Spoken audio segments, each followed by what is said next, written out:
आज मौनी अमावस्या का मुख्य स्नान है और कल सायंकाल 7 बजे से ही काफ़ी बड़ी संख्या में श्रद्धालुजन प्रयागराज पहुंच करके स्नान भी कर रहे थे और काफ़ी बड़ी संख्या में श्रद्धालुजन ब्रह्म मुहूर्त का भी इंतजार कर रहे थे। एक दुर्भाग्यपूर्ण हादसा इसी दौरान अखाड़ा मार्ग पर संगम के तट पर हुआ, जिसमें 90 से ज़्यादा लोग गंभीर रूप से या सामान्य रूप से घायल हुए। यह हादसा भारी भीड़ के द्वारा अखाड़ा मार्ग के बैरिकेडिंग्स को तोड़ने और उसके बाद उससे कूद करके जाने के कारण वहां पर हुआ है, जिसमें 30 के आसपास लोगों की दुखद मृत्यु हुई है।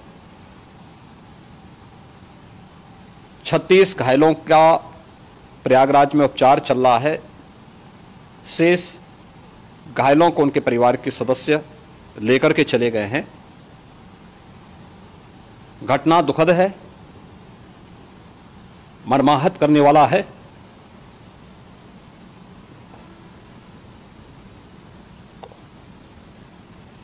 उन सभी परिजनों के प्रति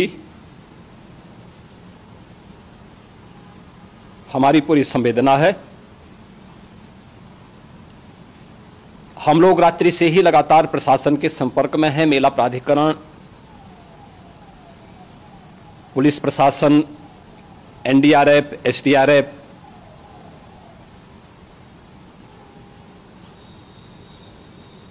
और भी अन्य जितने भी व्यवस्थाएं हो सकती थी उन सबको वहां पर तैनात किया गया है। परिणाम इसी का है कि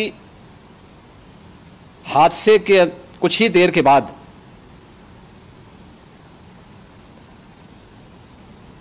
राहत कार्य को ग्रीन कॉरिडोर बना करके प्रशासन ने, पुलिस ने,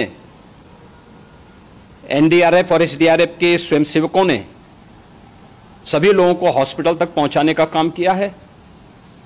लेकिन दुर्भाग्य से इस दौरान ये मौतें हुई हैं।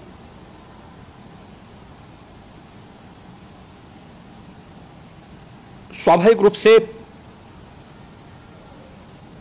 इन सब मुद्दों पर प्रश्न उठना स्वाभाविक भी है। उपचार के बाद बहुत सारे लोग अपने परिवारजनों के साथ जा चुके हैं, उनके परिवार के लोग ले जा चुके हैं।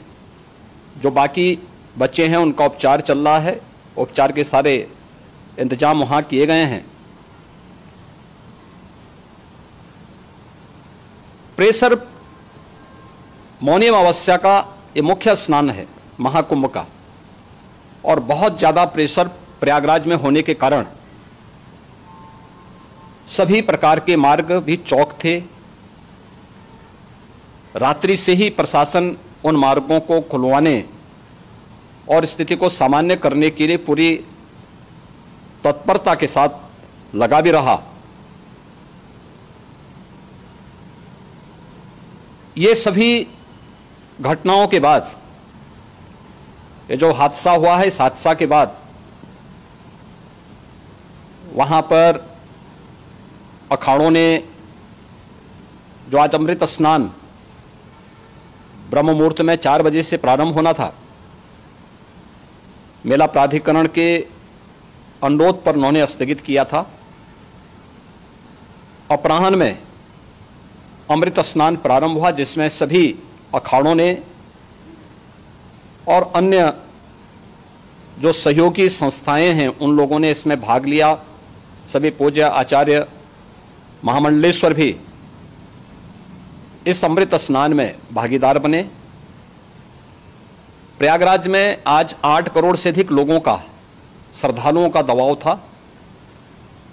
यद्यपि अगल बगल के जनपदों में मिर्जापुर, भदोई, प्रतापगढ़, फतेहपुर, कौशाम्बी, इन सभी जनपदों में भी होर्डिंग एरिया बना करके काफी बड़े पैमाने पर श्रद्धालुओं जनों को रोका गया था, जिन्हें अमृत स्नान संपन्न होने के बाद, जब सभी अखाड़े स्नान संपन्न कर चुके हैं, उसके बाद अब वहां से रिलीज किया गया है। इतना भारी दबाव ये पहली बार वहां पर देखने को मिला था, और जिसके बारे में हम लोगों ने पूरे इंतजाम करने के प्रयास भी किए गए थे। रेलवे स्टेशनों पर, चाहे वह जोशी हो, चाहे वह प्रयागराज सिटी हो, प्रयागराज हो, फाफामऊ हो, उन सभी पर लगातार दबाव बना रहा। रेलवे ने भी इस दौरान वहां के दबाव को ध्यान में रखते हुए मेला स्पेशल चलाई। रूटीन और मेला स्पेशल को मिलाकर के लगभग 300 से अधिक ट्रेन्स रेलवे के द्वारा अब तक चलाई जा चुकी हैं, और जिससे श्रद्धालु जनों को उनके गंतव्य तक पहुंचाया जा सके। उत्तर प्रदेश परिवहन निगम ने भी अपनी 8000 से अधिक बसेज श्रद्धालु जनों को उनके गंतव्य तक पहुंचाने के लिए लगाया हुआ है, और जिससे उन सबको सुरक्षित उनके घरों तक पहुंचाया जा सके। दिन भर स्मूथली, बहुत ही सुगमता के साथ पूरा स्नान इसके बाद हुआ है, जिसमें पूज्य शंकराचार्य, आचार्य महामंडलेश्वर, वरिष्ठ संतजन और सभी अखाड़ों ने इसमें पूरा सहयोग भी किया और पूरे कार्यक्रम को सकुशल संपन्न करने में अपना योगदान भी दिया है। ये सभी घटनाएं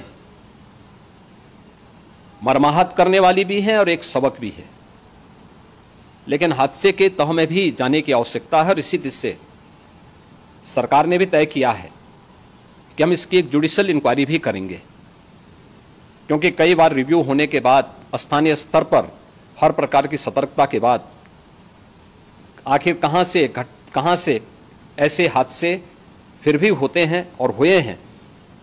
इसके लिए हम लोगों ने न्यायमूर्ति हर्ष कुमार के नेतृत्व में पूर्व डीजी श्री वीके गुप्ता और retired IAS Shri D K Singh, इन 3 सदस्यीय जुडिशियल कमीशन को भी इसके लिए गठित किया जा रहा है। इन सभी अन्य कार्यों के साथ साथ हम लोगों ने वहां की पूरी घटना पर आज पूरे दिन भर एक एक घटना को लेकर के मुख्यमंत्री का जो कंट्रोल रूम था, उस कंट्रोल रूम से भी, चीफ सेक्रेटरी के कंट्रोल रूम से भी, डीजीपी के कंट्रोल रूम से भी लगातार इन चीज़ों की मॉनिटरिंग की जाती रही।